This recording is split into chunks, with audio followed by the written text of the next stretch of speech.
अस्सलाम वालेकुम जी, आप सबके आने का बहुत शुक्रिया। यहाँ पे गुफ्तगू का आगाज़ मैं यहाँ से करूँगा कि पिछले 4 दिन मैंने सोशल मीडिया के ऊपर कुछ स्ट्रीम्स देखी, उसमें कुछ लोग मौजूद थे और कल एक प्रेस कॉन्फ्रेंस देखी और बहुत तकलीफ़ का बायस है कि मुद्दई 1000 लाख होते हैं, मुल्ज़िम भी 1000 लाख होते हैं, मज़लूम भी 1000 लाख होते हैं, मगर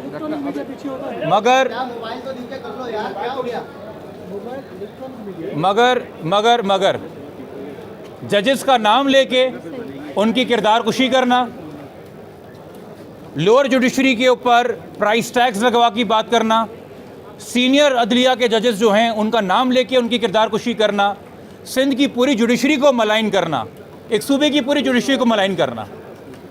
जिन लोगों ने इन वीडियोज़ में हिस्सा लिया है, जिन लोगों ने ये इक़दामात किए हैं, जिन लोगों ने ये अल्फाज अपने मुंह से निकाले हैं, उनके हवाले से दरख्वास्तें जहाँ जहाँ फ़ाइल होनी थी वहाँ हो चुकी हैं और जहाँ मज़ीद फ़ाइल होनी हैं वो हो रही हैं। और उनको ये तराक होना चाहिए, अगर नहीं है तो किसी काबिल वकील से रब्ता करके पता कर लें कि जुडिशल कंटेम्प्ट क्या होता है, section 9 contempt of court ordinance 2003 क्या होता है और उसके तहत सज़ा कितनी होती है। और फिर ये जहन में रख लें कि आपको उस दिन यूट्यूब पे शायद 1 लाख व्यू तो मिल जाएगा, मगर सज़ा भी आगे 6 महीने की हो सकती है, क्योंकि यकीनी तौर पे आपका यूट्यूब किसी आला अदलिया के जज के लिए मैटर नहीं करता। जो मैटर करता है वो अदलिया का वक़ार मैटर करता है, जो मैटर करता है वो अदलिया में भरोसा मैटर करता है।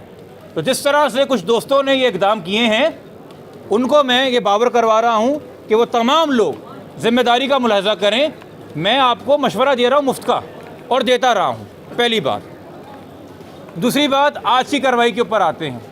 आज की कार्रवाई सिर्फ़ और सिर्फ बच्ची की प्रोटेक्शन के हवाले से थी, चूँकि रूल 10 के तहत। और मैं यहाँ पे दोबारा कहूँ, अपने सवालों के अंदर भी, मेरे यहाँ जाने के बाद अपनी कवरेज के अंदर भी कोशिश कीजिए, कोई अगर पूछे आपसे कि जिस केस का नाम क्या है, तो वह रियासत बनाम ज़हीर अहमद और दीगर मुल्ज़िम के नाम से केसेस जाने जाते हैं, मज़लूम के नाम से केसेस नहीं जाने जाते। और जहाँ चाइल्ड मैरिज के ऑफेंसेस हों, वहाँ कानून कहता है बच्ची की आइडेंटिटी को गुप्त रखें और राज रखें। तो जब तक ये केस ज़ेर अल्तवा है, इसमें अब चाइल्ड मैरिज की दफ़ात ज़ाहिर हो गई हैं। मैं तमाम मीडिया के दोस्तों को अगेन एक गाइडेंस दे रहा हूँ, आपको बच्ची का नाम या बच्ची की आइडेंटिटी रिवील करना ज़रूरी नहीं है। आप मुल्ज़िम के नाम से भी केस का जिक्र कर सकते हैं, मुल्ज़िम का नाम सुन के आवाम जान जाएगी कि किस केस की बात हो रही है। ये दूसरी बात। तीसरी बात, आज ये केस था बच्ची की कस्टडी प्रोड्यूस करने के हवाले से, चूँकि जब तक बच्ची कोर्ट में प्रोड्यूस नहीं हुई थी, interim temporary custody rule 10 Sindh child marriage rules के तहत IO साहब के पास थी और उन्होंने चाइल्ड प्रोटेक्शन इंस्टीट्यूट में बच्ची को कर रखा हुआ था। आज बच्ची आई, उससे कंफर्म किया, कोर्ट ने अपने आप को सेटिस्फाई किया कि बच्ची सेफ़ है, उन्होंने वो काम कर दिया। ठीक है। दूसरी बात, चाइल्ड प्रोटेक्शन ऑफिसर को हिदायत दे के बच्ची वापस भेज दी और मज़ीद किसी भी कार्रवाई के लिए आज कोई हेयरिंग नहीं थी।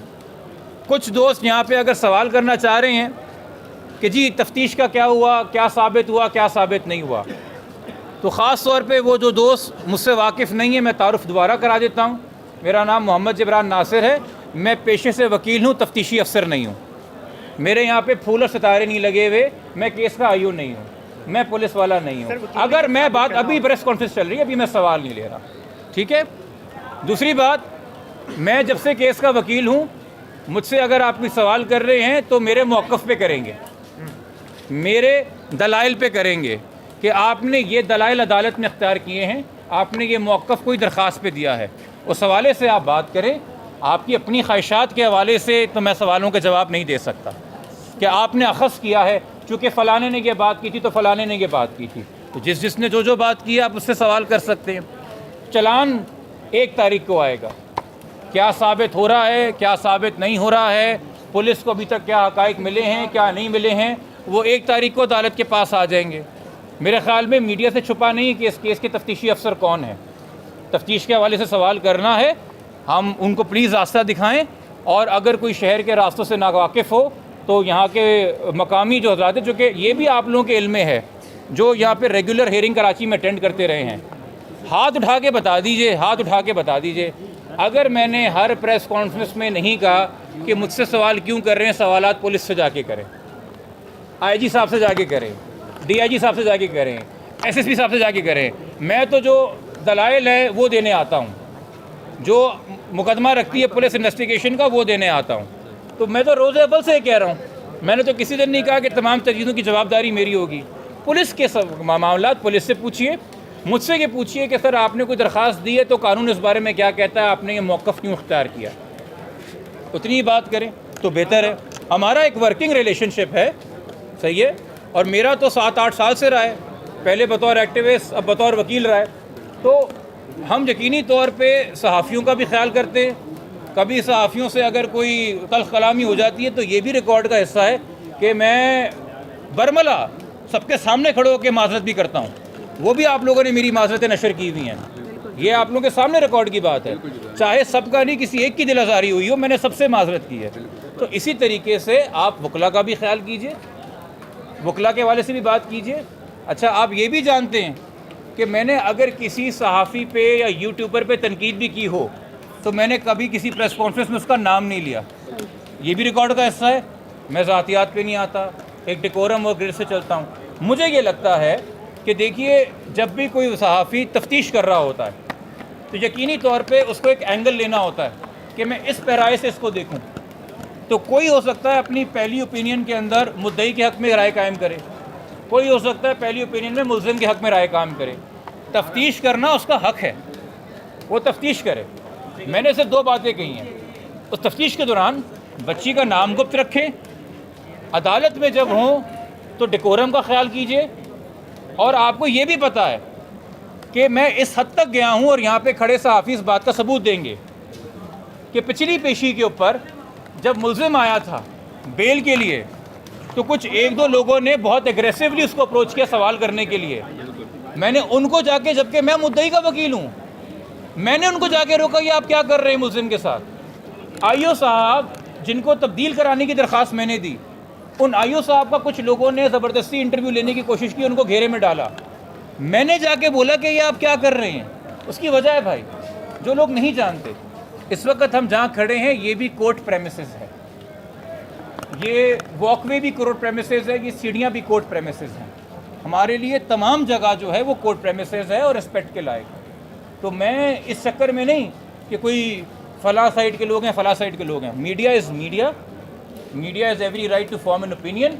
ओपिनियन में भी एक्सप्रेस कीपिंग इन व्यू कि जी जुडिशल कंटेम्प्ट ना हो जाए, जजेस के बारे में कोई ज़ाती बात ना हो जाए, और अगर कोई केसेस में ऐसे सेक्शंस इन्वॉल्व हैं, चाइल्ड मैरिज है, बच्ची की आइडेंटिटी गुप्त रखे, कानून हमें कहता है, तो हम अपनी जिम्मेदारी पूरी करें। बाकी पैमरा ने आपको रूल्स बताए हुए हैं, पीटीए के आपके रूल्स हैं, आप मुझसे ज़्यादा बेहतर जानते हैं। आज की कार्रवाई इतनी थी, अगली कार्रवाई अब तक की मालूमात के मुताबिक 1 अगस्त को है, ठीक है, और 1 अगस्त को जो कार्रवाई होगी उससे पहले अगर कोई दरख्वास्त किसी फरीक के जाने से जमा होती है तो वो दरख्वास्त के ऊपर तब दलाइल होंगे।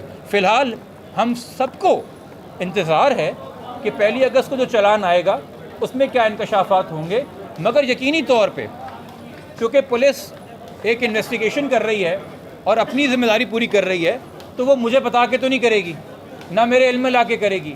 मेरा काम है मैं अदालत से बोलूँ कि मुझे फ़लाना की तफ्तीश में नज़र नहीं आ रही, तो आप पूछें तफ्तीशी से कि वो क्यों नहीं कर रहा। अब सीनियरिटी को मद्देनज़र रखते हुए मैं सबसे पहले अपने भाई से सवाल लूँगा।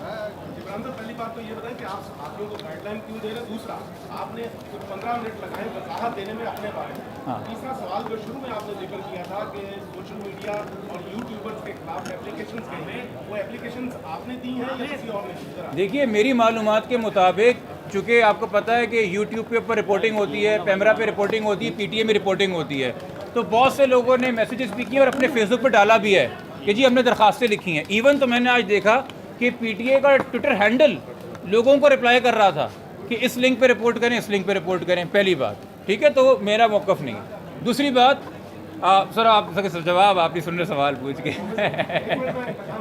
ठीक है। अच्छा, दूसरी बात, मैंने जी मीडिया को गाइडलाइंस दी थी, मैं वजाहत कर दूँ। सर देखिए, चूँकि मैं एक वकील हूँ, अगर कानून के अंदर चाइल्ड मैरिज रूल्स के अंदर मीडिया के हवाले से एक क्लॉज है, मैं है अच्छा, अब मैं आपको ये बता दूँ, जिन लोगों को नहीं पता, खुदा के वास्ते हमारे हाई कोर्ट के और सुप्रीम कोर्ट के बारूज पढ़ लीजिए। सिर्फ अंग्रेज़ों की मार और अंग्रेज़ों की मरून मिल्लत मिला हुआ सूट हमारा यूनिफॉर्म नहीं है।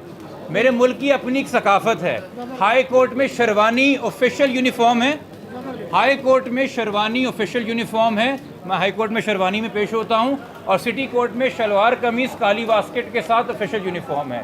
अब मुझे ये तहमत ना दें कि मैं माय लॉर्ड करते करते अंग्रेज़ों का यूनिफॉर्म क्यों नहीं पहन रहा। तो हमारे मुल्क की सकाफत है, ठीक है। आजा, सही है, सही है। अच्छा, दूसरी बात मेरे भाई, असिस्ट करना, कोई अगर कानून पास हो गया है, कोई अगर रूल पास हो गया है और उसका इतलाक मीडिया पे होता है, मैं तो गुड फेथ में शेयर कर रहा हूँ, मैं डिक्टेट तो नहीं कर रहा। वो तो पैमरा का और पीटीए का काम है भाई। अगर आपको मेरी राय बुरी लगी, मैं उस पर करता हूँ, ठीक है। अच्छा, दूसरी बात वजाहत के हवाले से ये है भाई कि चूँकि जो भी सवाल वगैरह हों, मैं इस केस में ये मत समझा जाए कि फ़लाने ने ये बात की तो उसका जवाब मैं फ़लाने से ले लूँ। जिसने जो बात की उससे बात करें, मैं एक फेयर बात कर रहा हूँ। आपकी बातों पे ही सवाल किया। हाँ बिल्कुल, आपने से सवाल किया सर, आप तो सीनियर हैं, हम तो आपसे सीख रहे हैं। कोई और सवाल? सर आप अभी तक ये क्यों नहीं साबित कर पाए? हाँ? आपने बोला कि मीडिया को पाबंद किया जाए कि वो तलाक ना दिखाए। हाँ, ठीक है, ये बात बिल्कुल दुरुस्त है आपकी, लेकिन पहले तो आप लोगों की तरफ से प्रेस कॉन्फ्रेंस करवाते गए, आप लोगों की तरफ से तस्वीर आई, मुद्दई की तरफ से आई। अब जब शनाख्त हो गई है तो अगर हम कानून की तशरीह में जाए तो वजह ये होती है कि उससे जो है वो बदमज़गी ना हो, बच्ची की शनाख्त होगी तो बच्ची को लोग परेशान करेंगे। तो अब जब एक बच्ची की शनाख्त हो गई है, पूरी आवाम को उसके ऊपर अवेयरनेस जाग गई है, आवाम इस हवाले से चाइल्ड मैरिज के हवाले से सोच रही है, आपका खुद का भी बड़ा काम है, अब आप लोगों को क्यों महरूम करना चाहते हैं? बहुत माकूल सवाल है ये सवाल हर एक इंसान के जहन में, और मैं अप्रिशिएट करता हूँ सर आपने सवाल किया। देखिए, पहले 10 दिन जब तक बच्ची मीडिया के सामने मंजर आम पे नहीं आई थी, ये अगवा का केस था, गुमशुदगी का केस था। हम मिसिंग दुआ के नाम से एक बच्ची गुम गई है, लापता है, किसी को रेलवे स्टेशन पे मिले, किसी अस्पताल में मिले, कहीं रोड के किनारे मिले तो जमा करा दीजिए, बता दीजिए। उसके बाद ये केस एक सामने आया। आपको पता है इस केस के अंदर पुलिस ने C क्लास में चालान जमा कराया था कि ये कोई केस नहीं बनता, इसमें कोई ऑफेंस लगता नहीं है।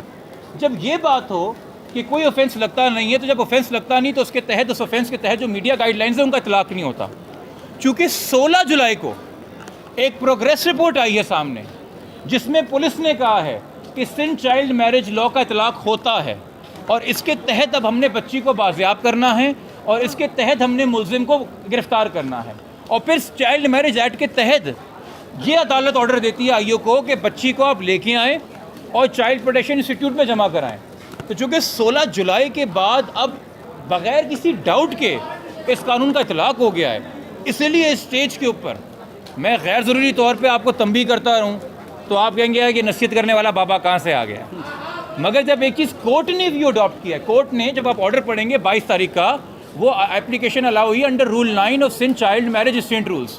तो जब उस हालात में जो बच्ची होती है ना, जब रूल 9 का इतलाक होता है तो उसी के नीचे रूल 18 है। हम सारे रूल सख्ती से पढ़ेंगे, इसलिए मैं सर इस स्टेज के ऊपर ये बात कर रहा हूँ। नहीं, अगवा की दफ़ात अपनी जगह पे है। उसके हवाले से मैं बता दूं, अगवा के हवाले से ऑलरेडी पैमरा का रूल जो है, पैमरा का 2015 का electronic media code of conduct है, उसके अंदर दिया हुआ है कि किसी भी अगवा बच्ची की जो आइडेंटिटी है वो वालिदैन के एक्सप्रेस प्रोविज़न के बगैर नहीं आ सकती। वो चूँकि वालिदैन ने ख़ुद शुरू में नशर की थी तो वो उन्होंने ख़ुद बताया था कि हमारी बच्ची ढूंढ के लेके आएँ। मगर अब चूँकि चाइल्ड मैरिज रूल जगह है तो उसमें वालिदैन की मर्ज़ी की बात ही नहीं है, उसमें डायरेक्ट कोर्ट डिसाइड करता है कि क्या होना है कि क्या नहीं होना है। ठीक है। अच्छा, स्टेटमेंट के बाद ये करार दिया था कि अगवा का केस खत्म हो गया, लेकिन आप फिर भी बार-बार कह रहे हैं कि बच्ची अगवा हुई, ये क्या है? ये बड़ा माकूल सवाल एक और किया है। देखिए, सीनियर सहाफ़ीज़ का सवाल यही होता है कि वो ऐसे सवाल कर रहे हैं ताकि जब मैं जवाब दूँ तो आवाम के जहन में जो सवाल हैं वो एड्रेस हो जाएँ। मैं शुक्रिया सर आपका अदा करूँगा इस पर। सिंध हाई कोर्ट का एक फ़ैसला आया था 8 जून का हफ्ज़े बेजा का फ़ैसला था। अच्छा, हफ्ज़े बेजा के अंदर ये मैं आपको बता दूं कि हफ्ज़े बेजा जो बच्ची की रिकवरी की कार्रवाई है, किसी भी मुखबिया की रिकवरी की कार्रवाई होती है, वो टेंटेटिव फाइंडिंग होती है। टेंटेटिव फाइंडिंग का मुराद है कि आज मेरे सामने जो हक़ाइक़ हैं इसकी रोशनी में हमने ये मौक़िफ़ कायम किया है। अब आपके इल्म में है कि उसके बाद बच्ची का एक मेडिकल बोर्ड बना, उसके बाद बच्ची का जब मेडिकल बोर्ड बना तो बच्ची की एज कुछ और आई, सही है। उसके बाद इसी केस में, इसी FIR के तहत इसी हाई कोर्ट ने दोबारा समाअत की, और जब हाई कोर्ट ने अपना ऑर्डर दिया है 21 जुलाई का, तो हाई कोर्ट ने पिछले हाई कोर्ट के ऑर्डर का हवाला दिया है और उन्होंने कहा है कि आइडेंटिकल पिटिशन पहले फाइल हुई थी, उन्होंने फिर पहली मेडिकल रिपोर्ट का हवाला दिया है, फिर उन्होंने दूसरी मेडिकल रिपोर्ट का हवाला दिया है। ये तमाम तर कार्रवाई जो इस केस में होती रही है उसका हवाला देख के इसी सिंध हाई कोर्ट की जो आखिरी फाइंडिंग इस एफआईआर के अंदर है, the girl is a minor, ये लिखा है शी इज़ अ माइनर। ये भी लिखा है कि वो अकेले कहीं दारुल अमान में नहीं रह सकती जब तक वो मेजॉरिटी अटेंड ना कर ले, उसके लिए प्रॉपर नहीं है लाहौर में रहना, उसको यहाँ लेके आया जाए। तो अब जब आप हाई कोर्ट की रीडिंग पढ़ेंगे तो आप उसी केस में उसकी लेटेस्ट रीजनिंग पढ़ेंगे। दो जजेस ऑफ हाई कोर्ट के फैसले को, दो जजेस ऑफ हाई कोर्ट के फैसले ने रिकन्सिडर करके चेंज फैक्ट्स में मेडिकल बोर्ड आ गया, मजीद चीज़ें हो गई, इंकशाफ हो गए, एक नया फैसला दिया है। तो मैं हाई कोर्ट का लेटेस्ट, चूँकि वो सेम एफआईआर में है, कोई और एफआईआर में होता तो एक और बात होती, तो हम उसको पढ़ने के पाबंद हैं। इसलिए सर मैं 21 जुलाई के फैसले पर रिलाय कर रहा हूँ, 8 जून के फैसले पे नहीं कर रहा हूँ। एक वक्त में एक सवाल करेंगे, एक सवाल करेंगे, एक सवाल करेंगे। एक सेकंड मेरे भाई, आप लोग आपस में डिसाइड कर लें कि सवाल पहले कौन करेगा ताकि मुझ पे इल्जाम ना आए, मुझ पे इल्जाम ना आए। दायर की कि बच्ची का मेडिकल करवाया जाए कि बच्ची को इंजेक्शन लगाए जाते थे या नहीं लगाए जाते थे? सर ये कौन से कानून की प्रोविजन कोट कर रहे हैं आप?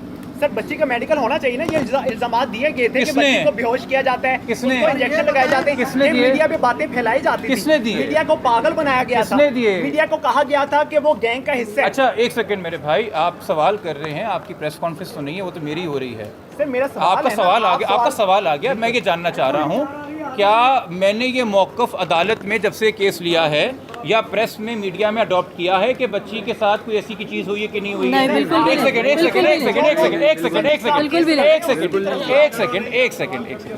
एक सेकेंड सुन लेना, सवाल कर लिया है तो ठीक है।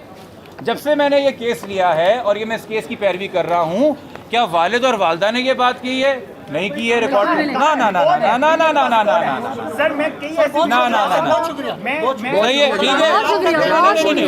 अरे क्यों, बहुत शुक्रिया, बहुत शुक्रिया। एक सेकंड रुको ना, देखिए सुने, ये भाई अभी एडिट करके ये ना बोलते हैं कि जुलान नासिर जवाब दिए बगैर चला गया, फरार इख्तियार कर ली, तो मैं इनकी इंटेग्रिटी पे एग्री करते हुए कि पूरा चलाएंगे, मैं पूरा जवाब दूंगा। हाँ चलें ठीक है, आप पूरा सवाल कर लें, आप पूरा सवाल कर लें। सर अभी तक ये साबित नहीं हो पाया कि बच्ची को इंजेक्शन लगाए जाते थे, अभी तक ये साबित नहीं हो पाया कि बच्चे का ताल्लुक जो ज़हीर है उसका ताल्लुक एक गैंग के साथ है, ये साबित नहीं हो पाया कि बच्ची को बेचना चाहते थे, आगे किसी कोई तवाइफ बनाना चाहता था।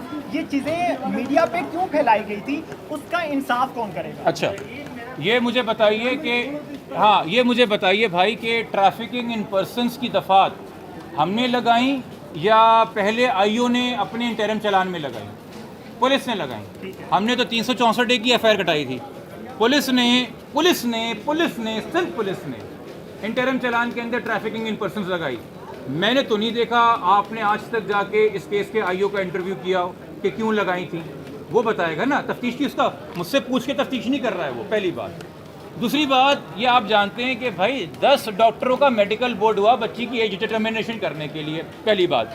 दूसरी बात, हमने जो अदालत में मौक़िफ़ अख्तियार किया हुआ है वो है वर्गलाना, डर, खौफ, ठीक है। खुदा के वास्ते भाई किसी भी रैंडम आदमी का कोई भी रैंडम तबसरा पढ़ के वो अगर आपकी दिल आज़ारी कर रहा है तो उसका कसूर मुझे मत दीजिए। आपको जिन पे गुस्सा है आप उन पे जाके गुस्सा निकालिए। आपको जो चलता हुआ शरीफ आदमी मिल गया है जो आपको इंटरव्यू देने के लिए तैयार है, आप कह रहे नहीं दुनिया का सारा बदला तुमसे लूँगा आज मैं जिब्रान, ये तो भाई प्यारे भाई मेरी बात ना करो ना, इंसाफ वाली बात करो। आप मुझसे 1000 सवाल करोगे, मेरे मुंह से निकली हुई बात पे जितने सवाल करोगे भाई, ये एक चाइल्ड मैरिज केस है, मिसिंग पर्सनस केस हों, फ्यूडल लॉर्ड्स के केस हों, मर्डर के केसेस हों। हमारे इस सूबे का आईजी अगवा हुआ था, इल्ज़ाम लगा था सासेदारों पे, उसकी पिटिशन भी मेरे नाम से सुप्रीम कोर्ट में आज तक ज़ेर-ए-इल्तवा पड़ी हुई है। तो मैं सवालों से भागने वाला तो कोई आदमी नहीं हूँ। ये कराची के शहरी दोस्त जानते हैं कि किन किन केसेस में इन्वॉल्व रहे, मगर माकूल बात आप करेंगे, आप मुझे अकाउंटेबल होल्ड करेंगे कि सर आपकी तहरीर में, आपकी दलाइल में, आपकी दरख्वास्त में ये चीज़ अदालत में आई है। आप बताएं, अवाम तो बहुत से तबसरे कर रही है, अवाम तो पता नहीं क्या कुछ कह रही है। और जब मैं मीडिया से कह रहा हूँ कि नाम गुप्त रखें, तो मैंने आपकी तरफ या इनकी तरफ इशारा नहीं किया, मैं तमाम मीडिया से कह रहा हूँ, मैं तमाम मीडिया से दरख्वास्त कर रहा हूँ कि खुदा के वास्ते इस केस की हसासियत को समझिए। आप इस केस में जो रोल, और फिर एक और चीज़ मैं देखता हूँ, एक और चीज़ मैं क्या देखता हूँ कि भाई जब तक मेरा इल्म में है कुल वालिद की 2 प्रेस कॉन्फ्रेंस मेरे साथ हैं जब से मैं इस केस में आया हूँ। जी उसके अलावा वालिद की कोई प्रेस कॉन्फ्रेंस नहीं है। सही। एक खातून वालदा के घर में जाके उन्होंने वालदा का इंटरव्यू कुछ लिया है, उससे भी मैंने वालदा को समझा दिया कि भाई आप ये प्लीज़ ना करें, क्योंकि हमारा खुद अब अदालत में पहलू है कि मीडिया से इस केस के ऊपर बात ना हो, ठीक है। तो वालदैन का हो, मेरे ख्याल में तो उन्होंने नहीं लिया है मेरा इंटरव्यू, किसी और का इंटरव्यू। अरे यार इतने बड़े शख्सियत का आप नाम ले रहे हैं, उससे जाके इंटरव्यू कर रहे हैं, वो अवेलेबल नाम है ना। ये सारे सवाल मुझसे हो रहे हैं। अब ये मुझसे पूछेंगे कि हमजा शहबाज सीएम क्यों नहीं है, ये मुझसे पूछेंगे कि परवेज इलाही का क्या होगा। नहीं नहीं नहीं ना, ये जानती है। अच्छा सर, अब आपका सवाल है। ये है कि जब बच्ची जहाँ जा रही है, चाहे लाहौर को गई, चाहे सिंगापुर में, आप 365 पे क्यों जोर दे रहे हैं? अच्छा सर, 365 तो अभी तक लगी नहीं, 364 लगी हुई है, ठीक है। अच्छा ये ज़रा दिल पे हाथ रख के बताएंगे यहाँ पे किस किसने 361 पढ़ी है? किसी ने नहीं पढ़ी है। तो फिर जो मैं बोलूँगा मेरा जवाब मानेंगे ना? 361 कहता है लड़का 14 साल से कम, लड़की 16 साल से कम। अगर उनको कोई ज़बरदस्ती टेक अवे या इंटाइस अवे यानी कि रजामंदी राज़ी करके ले जाए वालदैन की मर्जी के खिलाफ, तो वो किडनैपिंग है। कंसेंट 361 में गार्डियन की वालदैन की है। 16 साल बच्ची कम हो, 14 साल लड़का कम हो, ले जाने के 2 तरीके, ज़बरदस्ती या राज़ी करके। अगर एक बच्चा जा रहा है पार्क में दूर और मुझे कोई आके कहता है जबरान साहब वो आपकी बेटी कहाँ जा रही है 13 साल की, खुशी खुशी किसी के साथ, और मैं कहता हूँ हाँ वो मेरा जानने वाला है, वो आइसक्रीम दिलाने ले जा रहा है, तो वो किडनैपिंग नहीं है। मगर अगर कोई आके कहता है वो आपकी बच्ची खुशी खुशी किसी के साथ जा रही है और मैं कहता हूँ अरे ये कौन है, कौन लेके जा रहा है, वो किडनैपिंग है। रजामंदी गार्डियन की है। 361 बताता है किडनैपिंग क्या है और फिर उसमें सजाएं 364 में दी गई हैं। तो खुदारा थोड़ा सा अगर आप बेसिक कानून पढ़ लेंगे, ये तो मैं पहले दिन से प्रेस कॉन्फ्रेंस में बता रहा हूँ, तो ये सवाल मगर देखने नहीं, मैं आपको नहीं कह रहा, आपके तवज्जुह से देखने वालों को कह रहा हूँ, क्योंकि ये सवाल यकीनी तौर पे मीडिया वही सवाल कर रहा है जो आवाम उठा रही है, ठीक है। मेरे भाई भी वो सवाल कर रहे हैं जो आवाम उठा रही है, बट आवाम को भी मैं बता रहा हूँ मुझसे वो सवाल करें जो मेरे दलाइल हो मेरी। अच्छा अब आपका सवाल हो गया, आपका सवाल हो गया, कोई और सवाल है यहाँ पे? भाई अकेले रह गए। अच्छा ये मैं आपको बता दूँ, खुदा के अगेन ये कानून की सारी चीज़ें, ये आपके इल्म है कि 26/4 को जनाब मजिस्ट्रेट तस्वुर इकबाल साहब के पास दुआ का 164 हो चुका है, ये आपके इल्म में है, लाहौर में हो चुका है, ठीक है। अच्छा आपके इल्म में है कि एक कानून आया है इन्वेस्टिगेशन एंड ट्रायल्स एक्ट 2021, ये है आपके का इल्म में? नहीं है। 2021 का एक कानून आया है, दिसंबर 2021 में पास हुआ है, अब कानून का हिस्सा है investigation and trials act rape 2021, मगर उसमें जो सेक्शंस दिए हुए हैं वो सिर्फ रेप के नहीं हैं, उसमें लिस्ट ऑफ सेक्शंस दी हुई हैं कि किन किन विक्टिम्स के बयानात होने हैं, उसमें 364A भी है और उसमें लिखा हुआ है कि जब इन सेक्शंस के विक्टिम्स होंगे उनका 164 होगा ओनली वंस। कितनी बार? Only once. सेक्शन 14 2021 का एक्ट, ओनली वंस। मैं घर बैठ के कानून नहीं बना रहा, सदर मेरे घर बैठ के ठप्पे नहीं लगा रहे, पार्लियामेंट मेरे ड्राइंग रूम में नहीं रहती। वाह कुछ जबरदस्त, शिकायतें इस्लामाबाद लेके जाइए। बहुत शुक्रिया आप सबका। बहुत जबरदस्त, सलामत रहिए।